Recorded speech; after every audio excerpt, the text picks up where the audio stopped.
Okay, everybody, this is Shay, and this is the demo for assignment or project number 6, which is going to be our first Photoshop project. So, rest of the semester, we're going to be working in Photoshop. Photoshop is different in a particular way from Illustrator in that it is a raster image processing software, which means, like with Illustrator, you create shapes with the pen tool. And math calculates what those shapes should be. But with a raster image software, everything is made up of pixels. So let's just go ahead and jump right in to this. I've got a file that I'm going to demo, and for this assignment, you're going to download 2 files that I have and work with those 2 files, so you don't have to hunt down photos or anything like that. Provide them for you. But the way it works in Photoshop is you'll open Photoshop, and then you'll go to File and Open, and browse to wherever you've saved the file you've downloaded. So I've got an assignment 6 folder, and we're going to you're going to use this photo of Colonel J.H. Higgins. This is a Matthew Brady photograph. Matthew Brady was a photographer most famous for his photographs during the Civil War. So we're going to open this photo, and we're going to work in black and white for this project, just to limit the variables that you have to learn to deal with. But what we're going to do is we're going to use Photoshop most of this class as a photo editing software. It can be used for painting and for illustration, those kind of things, and I use it for that a lot. But really, we're going to approach it from the perspective that it's originally was meant to do, and that's to edit photos. Okay, so like I was saying, Photoshop is a raster imaging software. What that means is this image is not made up of shapes like an Illustrator image would be. If I zoom in, and I can zoom in using the zoom tool. So what I can do is I can zoom in with the zoom tool. And the closer I get, I can see that this image is made up of millions of these tiny little squares or pixels of different values. Okay. Now this is a black and white image, or grayscale image, so you're only going to see pixels that are white and some pixels that are black way over here, or darker, and all those gray values in between. Now so far we haven't found any pixels that are solid black, so that's something we're going to need to deal with. But we can zoom back out. So that's what a raster image is. It's made up of all these different pixels instead of shapes. What that also means is you can't just click a shape and change it. You have to change all of the pixels you want to affect. And so we'll talk about that more and more as we get through this part of the semester. Now for this project, what you're going to do is you're going to use Photoshop in a very common way, and you're going to do a little work restoring a photo and trying to improve the quality of that photo. And I've got 2 photos for you that I've downloaded. That's this one you're going to use, and then you have another one, Matthew Brady photo of the Washington Monument under construction. I'll go ahead and open that. And they all have some damage to them.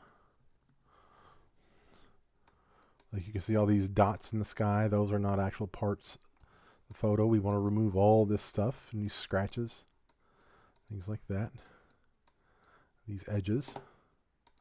And this, we've got all this damage to the photo. We've got to figure out how to deal with that. And they're also not very contrasty. We don't have a good range of value between white and black. Matter of fact, we don't see any good black, so we don't get a lot of contrast.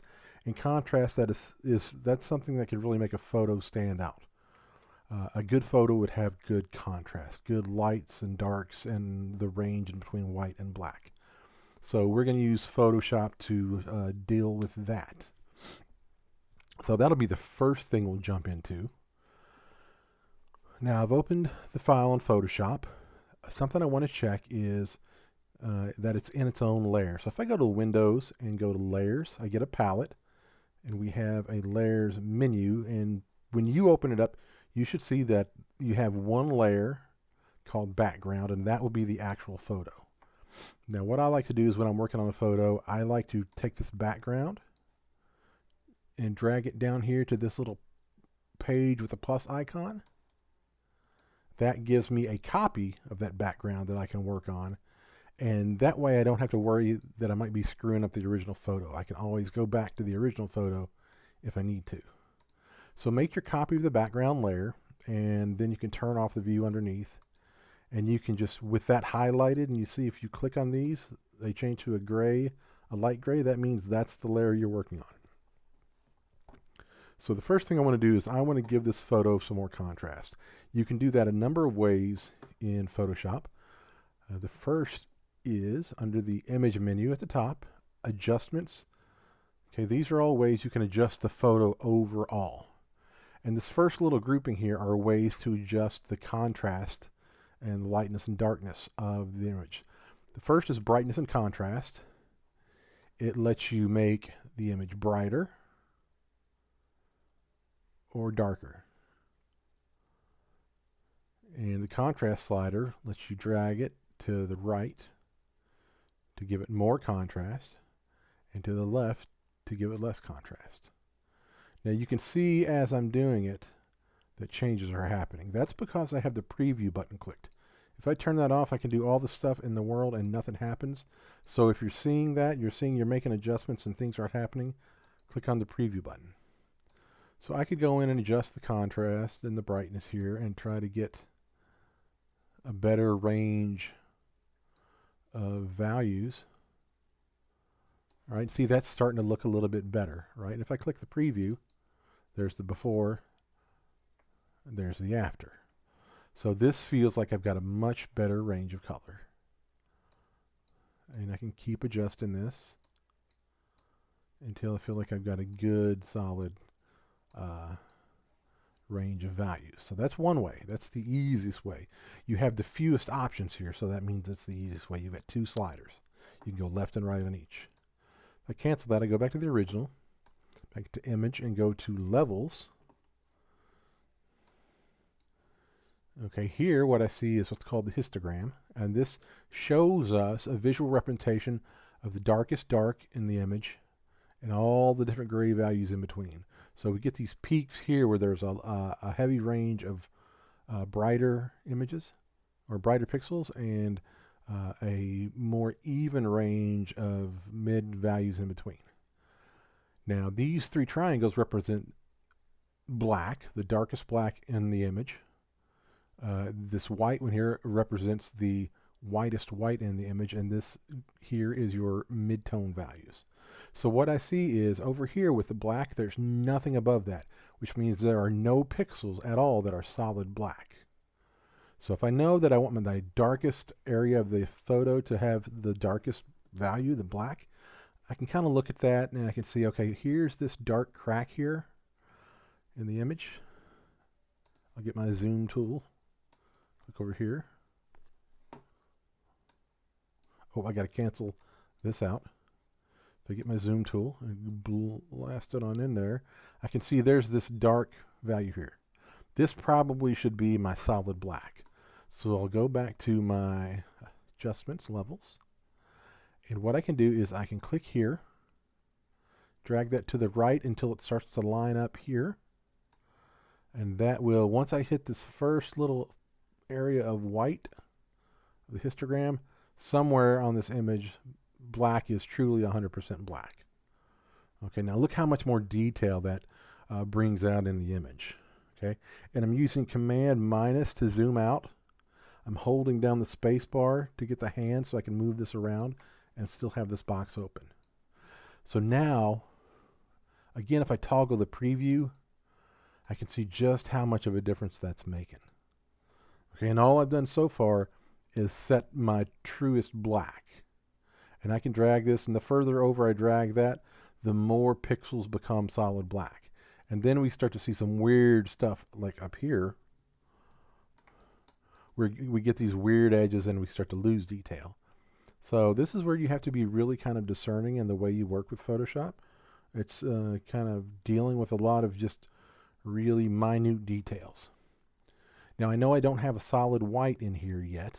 I know that there's no pure white, and I want to have a solid white somewhere. So if I grab this white triangle and start to drag it to the left, I know because it's underneath this histogram here now, somewhere in there I've got some solid white pixels.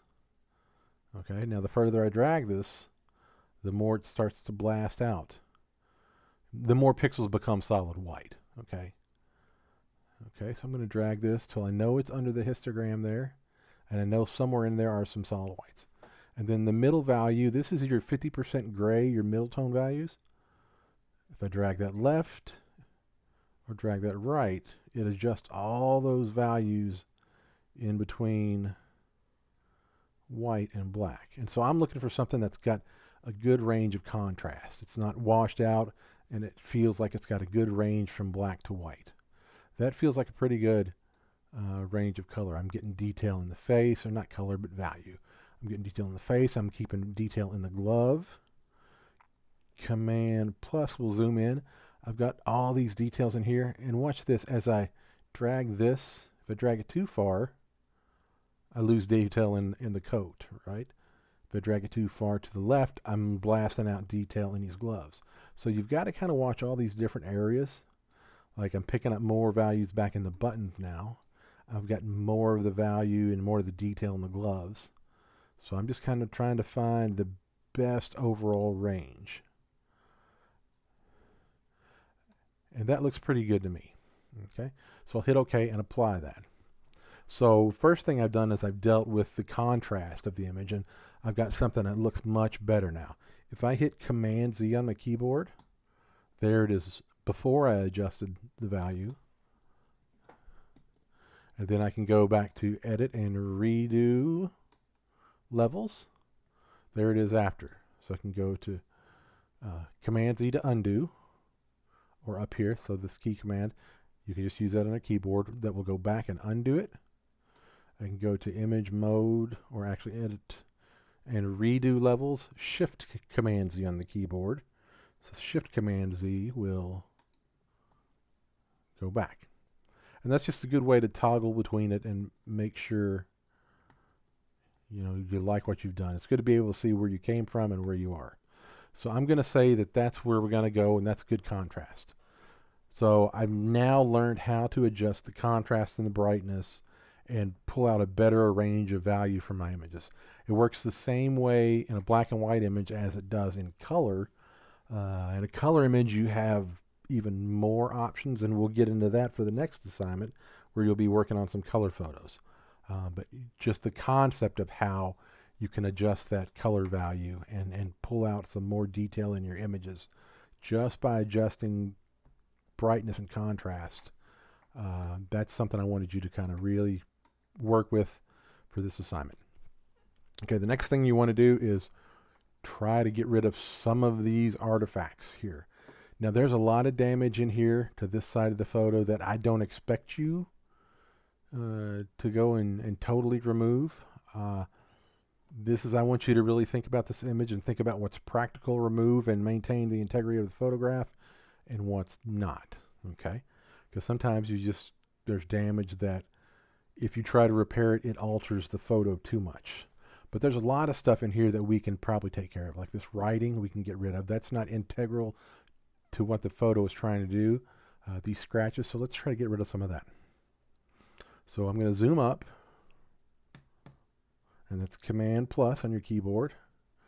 Space bar will give you the hand icon, and you can click and move your image around. And I'm going to zoom in pretty close, and don't be afraid to zoom in close because you're going to need to. Okay. First thing I'm going to start to do is attack this stuff here that's on this, the background here is a fairly solid background.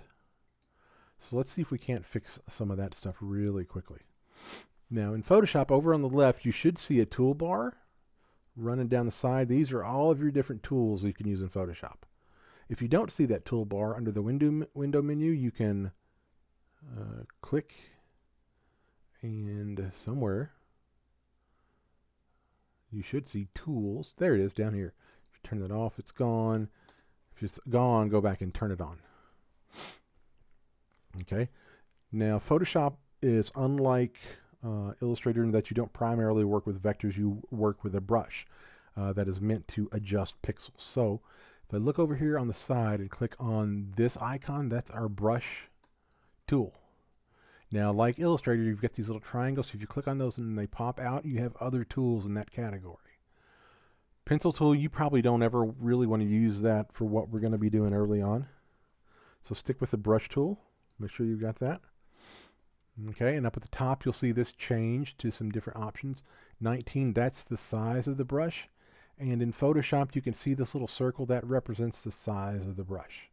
So if I go ahead and if I grab a gray value from the color picker and use the brush and click and drag, that's the size of the brush. You can see that. So you can click here and drag this slider to the right and get a bigger brush and undo that, or click here and drag it to the left for a smaller brush.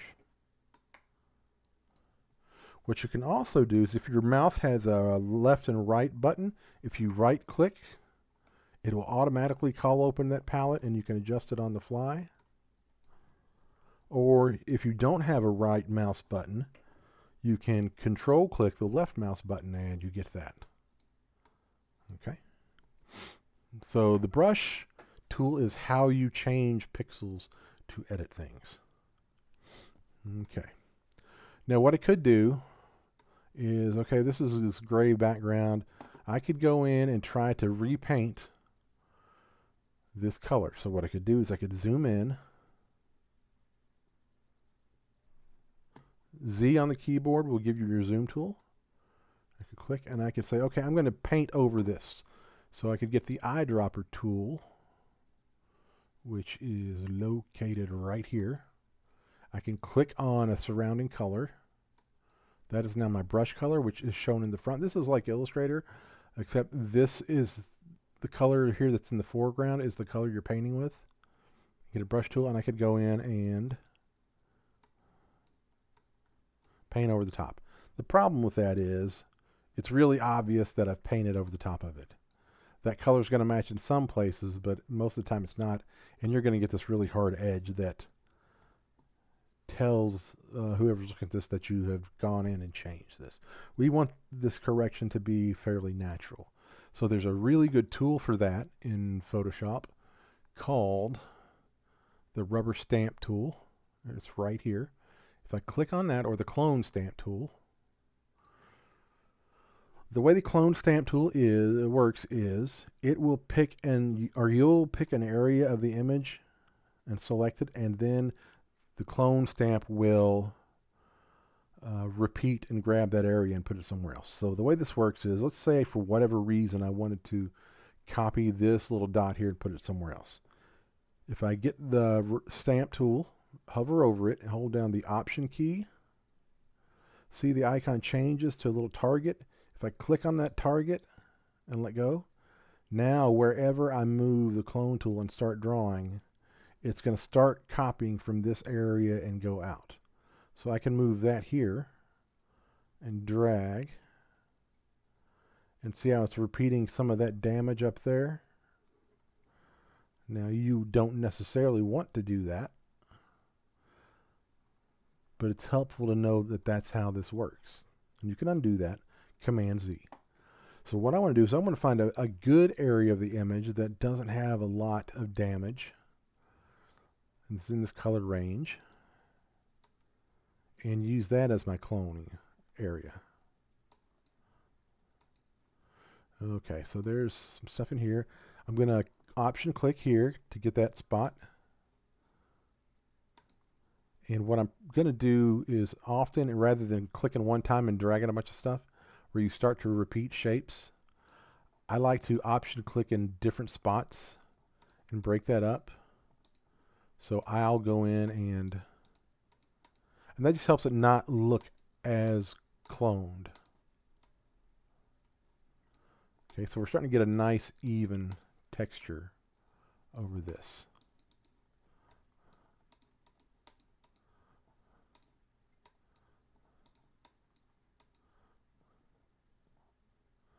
I'm zooming out. And so you can see there we've gotten rid of a lot of that, and it blends in pretty well.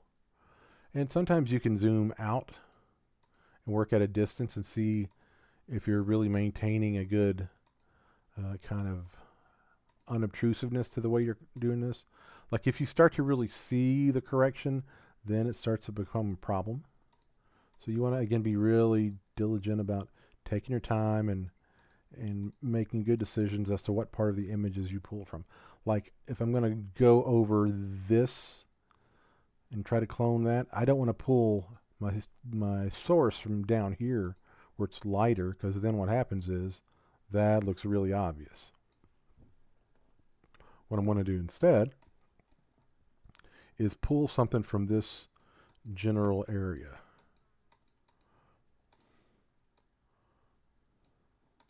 And again, I'm going to make different selections to try to blend that in a little bit better.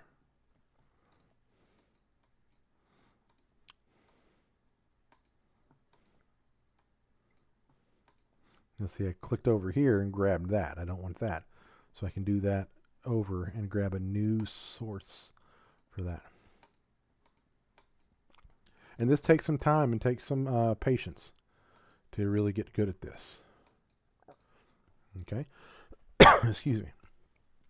So that's one tool you can use to start to clean up your image. Another tool you can use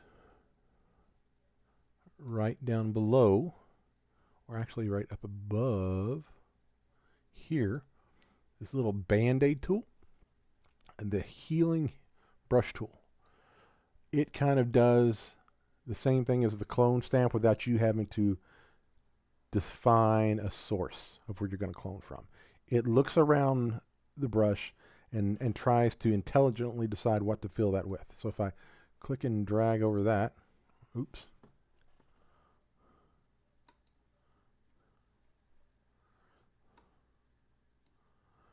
See, that's picking up the best options from around the general vicinity. I'm not having to go in and drag and click a bunch of stuff.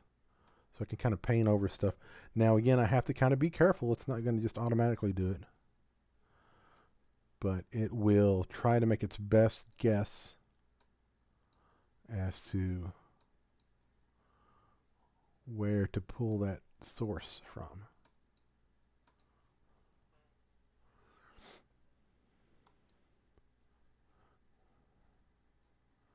All right, so that's another tool you can use. Sometimes that's a little quicker for some things. And you'll see that sometimes it's grabbing something from somewhere else. So you've just got to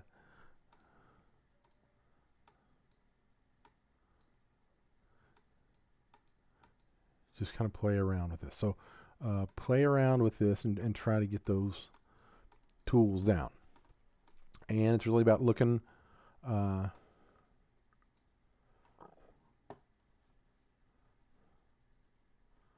at the photo and figuring out what needs to be fixed. And sometimes I will go ahead and just option click to reestablish that. So I like to use the healing brush and the clone brush in conjunction with one another. I just like a lot of control. So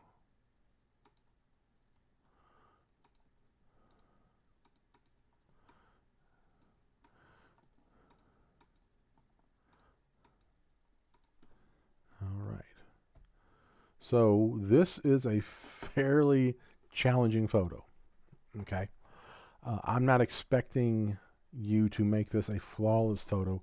What I want you to do is take this one, get a start, and see what you can do.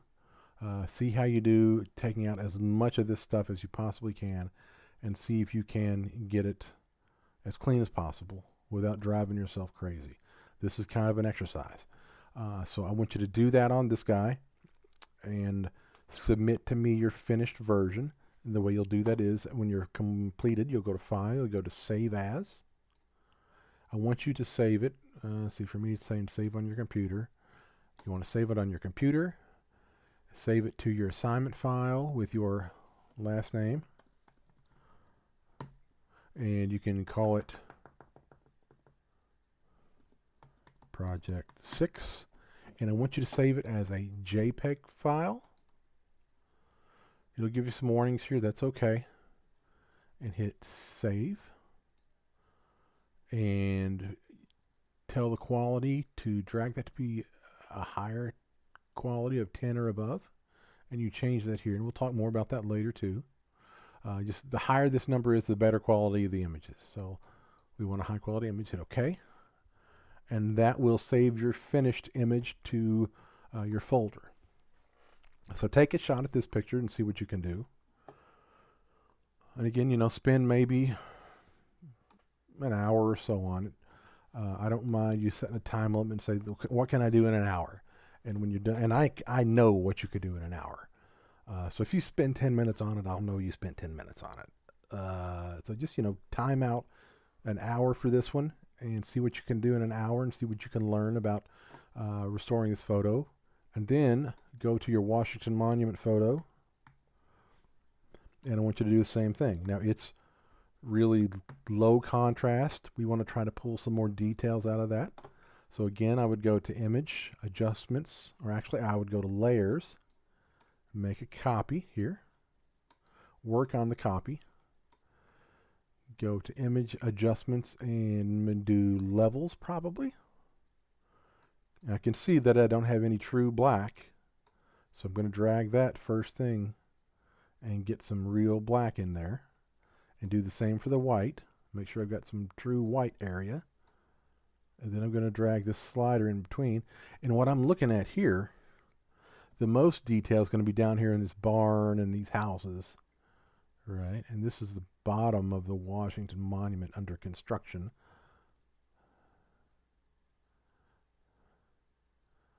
And I'm going to adjust these midtone values until I get a good range.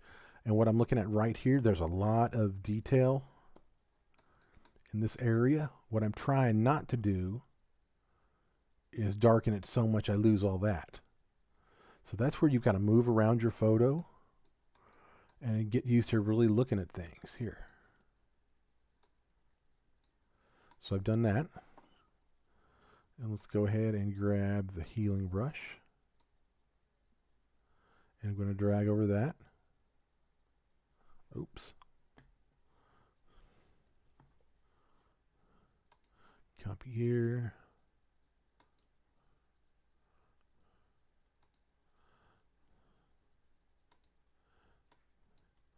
Set my healing brush, and let's see what we get here. Okay, as you can see, we kind of drag over that. You can see it fill that. So it's kind of sampling the area around it and filling that. Sometimes it's better than others. So in this case, what I would do is I would grab my rubber stamp tool, or clone stamp tool. It used to be called the rubber stamp tool. And then I'm going to option click to get a source for the clone.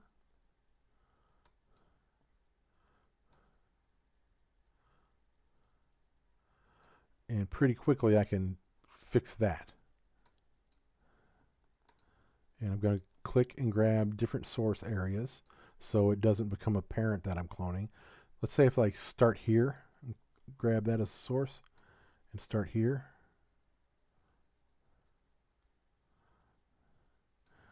That we pick up on as being cloned. You know, the human eye is going to pick that up. So we want to kind of clone from various areas and make it feel more organic. Something else I'm going to show you is we don't have a hard edge on these things. Okay, and that's important.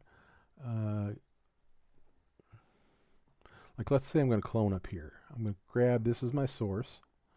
Now there's a line that goes across here. What's cool is the brush shows you what it's about to clone, so you can take that and you can line that up.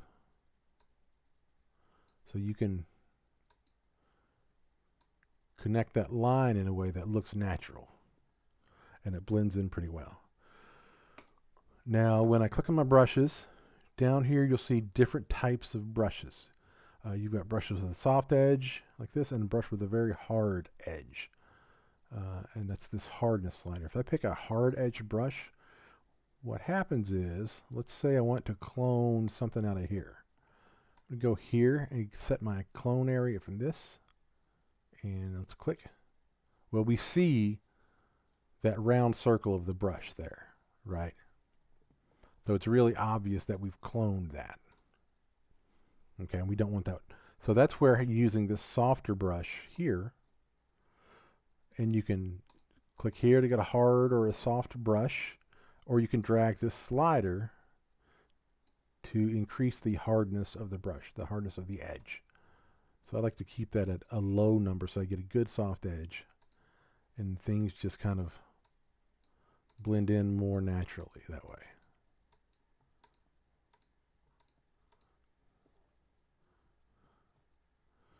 Okay, so I'd like you to spend about an hour on each of these photos and see what you can do to make them better.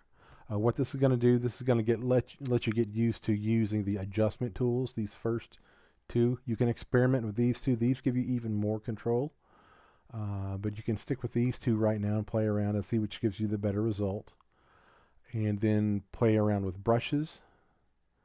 And in particular, the clone stamp tool and the healing brush tool. Kind of play around with those. All right. So once you've done that, I want you to save both images. Again, you'll do a file, you do a save as, and make sure your top layer, the one you've made your corrections on, is the one that's visible.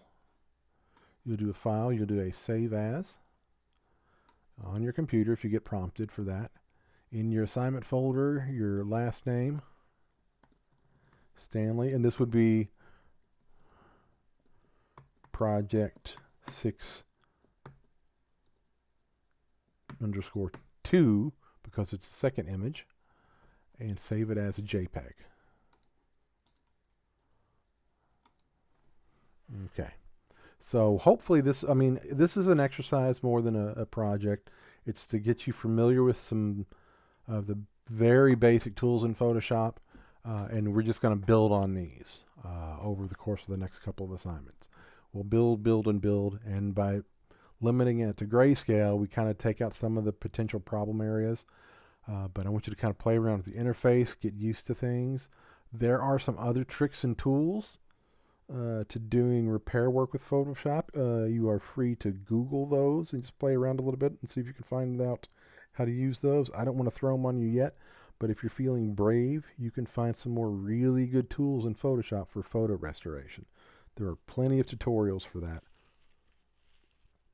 So if you're feeling like you really want to dive even deeper into it, I'd suggest maybe Googling that.